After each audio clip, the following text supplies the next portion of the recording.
selamat pagi pemirsa. Berita Padang hadir kembali hari ini bersama saya Adini dan sejumlah informasi telah kami siapkan untuk Anda. Berikut selengkapnya.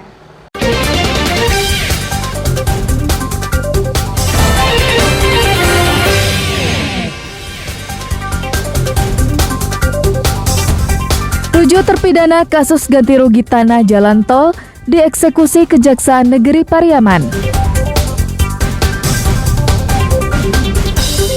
Ditinggal sebentar ke toilet, masyarakat sikat telepon genggam dan uang tunai majikannya.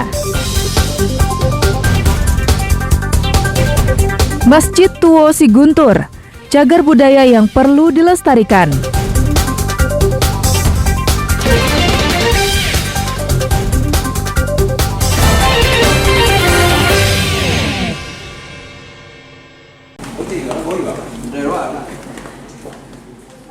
Tujuh dari 10 terpidana kasus ganti rugi tanah jalan tol di Parit Palintang, Kabupaten Padang Pariaman, dieksekusi pihak Kejaksaan Negeri Pariaman Selasa siang. Sebelum ditahan, mereka diperiksa kesehatannya oleh petugas medis sebelum meninggalkan kantor Kejaksaan Negeri Pariaman. Ketujuh orang penerima ganti rugi, Buyung Kene, Kaidir, Nazarudin, Raymond Fernandes, Sadri Yuliansah, Samsul Bahri, dan Amir Hosen diantar keluarganya. Suasana haru dan isak tangis tak tertahankan saat melepas keberangkatan mereka ke Lembaga Pemasyarakatan Pariaman. 13 orang yang dinyatakan bebas dalam vonis Hakim Tipikor Padang sebelumnya akhirnya kembali dinyatakan bersalah oleh Mahkamah Agung setelah upaya kasasi dilakukan Kejaksaan. Kejaksaan sudah menerima salinan untuk 10 terpidana. 3 orang dari Badan Pertanahan, yakni Jumadi, Upi Suryati, dan Riki Novaldi, telah dieksekusi sebelumnya oleh Kejati Sumatera Barat. Sedang 2 orang lagi masih menunggu salinan, dan 1 lainnya masih dalam penyesuaian administrasi masa penahanan. Di seluruh petikan putusan yang kita terima, alhamdulillah pada hari ini sudah kita eksekusi semuanya. Itu terdiri dari 3 orang dari pihak BPN, 7 dari penerima ganti rugi. Terhadap 3 lagi itu dikarenakan belum turun petikan putusan. Salah seorang pengacara terpidana mengatakan tidak menerima keputusan eksekusi ini karena cacat hukum dan akan melakukan peninjauan kembali. Ya, karena kemarin juga saya sempat sampaikan kepada Kasih Pidum Pak Yandi tadi, saya mengatakan bahwa kami menolak untuk melaksanakan eksekusi ini. Kenapa? Ya karena rilis pemberitahuan maupun petikan putusan itu belum diterima. Nah ternyata ada hal lain. Jadi ke depan kami tetap akan melakukan upaya hukum yang namanya pecah. Dan sekarang kami sudah mengantongi bukti baru. Eksekusi yang dilakukan Kejaksaan Negeri Pariaman merupakan bukti jika pemerintah serius menangani korupsi. Eki Rafki melaporkan dari Pariaman. Anaknya titip sini ya. Tim aku mau tanya aku hubungannya. 9 bulan buron, Dona Sari Dewi terpidana kasus korupsi pada Koperasi Jasa Keuangan Syariah BMT Pengambiran Ampalu, Kecamatan Lubuk Begalung, diciduk tim tangkap buronan atau tim tabur Kejaksaan Tinggi Sumatera Barat. Wanita berusia 38 tahun tersebut ditangkap di Kelurahan Pasar Ambacang, Kecamatan Kuranji, pinggiran Kota Padang. Terpidana tidak melakukan perlawanan ketika ditangkap di rumah keluarganya. Asisten Intelijen Kejati Sumatera Barat Mustakpirin mengatakan, meski selama ini bersembunyi di Sumatera Barat, tim tabur memang kesulitan meringkus wanita berpendidikan S2 tersebut, sebab ia selalu berpindah-pindah lokasi dan tidak pernah menggunakan alat komunikasi pribadi. Setelah ditangkap, terpidana diserahkan ke Kejari Padang. Jadi pada awalnya adanya informasi dari Kejaksaan Negeri Padang bahwa yang bersangkutan ini kan selalu berpindah-pindah tempat ya, di mana perpindahan ini kan tentunya belum terdetek waktu itu, sehingga kita sarankan untuk dimintakan DPO. Gitu ya. Perpindahan ini kan dia tidak menggunakan komunikasi kan.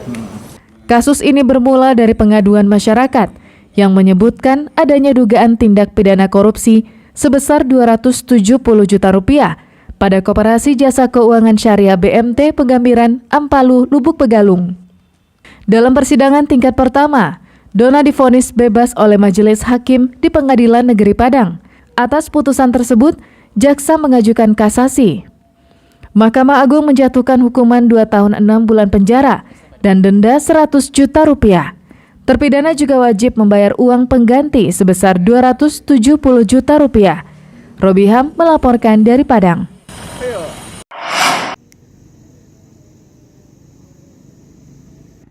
Puluhan pengendara yang melintas di jalan alternatif Panta menuju Bukit Tinggi, tepatnya di Nagari Panta Pauah, Kecamatan Matur, terpaksa harus berjalan di lumpur sambil membawa sepeda motor mereka. Pasalnya, bukit di salah satu ruas jalan longsor hingga menutupi badan jalan. Tanah longsor terjadi akibat hujan deras yang turun dengan intensitas tinggi selama beberapa hari. Bahkan sejumlah tiang listrik juga ikut roboh akibat tanah longsor tersebut. Warga hanya dapat melintas dengan berjalan kaki atau dengan sepeda motor yang dituntun meniti jalan yang sudah dipasangi papan. Kendaraan roda 4 tidak dapat melintas sama sekali. Banyak pengendara yang meminta bantuan pemuda setempat untuk menyeberangkan sepeda motornya dari arah Matur ke Bukit Tinggi. Jalur itu merupakan jalan alternatif tercepat untuk dilalui. Hal itu terpaksa dilakukan karena longsor ini luput dari perhatian pemerintah Kabupaten Agam, sehingga tak satupun alat berat dan petugas BPBD yang datang. Seperti yang dilakukan oleh Mona, seorang guru yang melintasi jalan itu 2 kali sehari.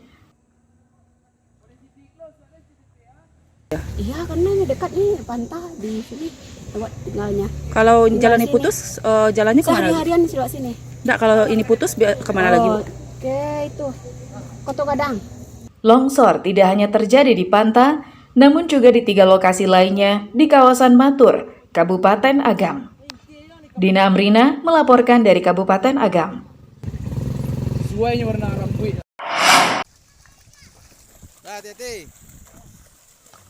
Muhammad Cipta Suhada berusia 22 tahun ditemukan meninggal dunia di Nagari Binjai, Kecamatan Tigo Nagari, yang berjarak lebih dari 20 km dari lokasinya hanyut.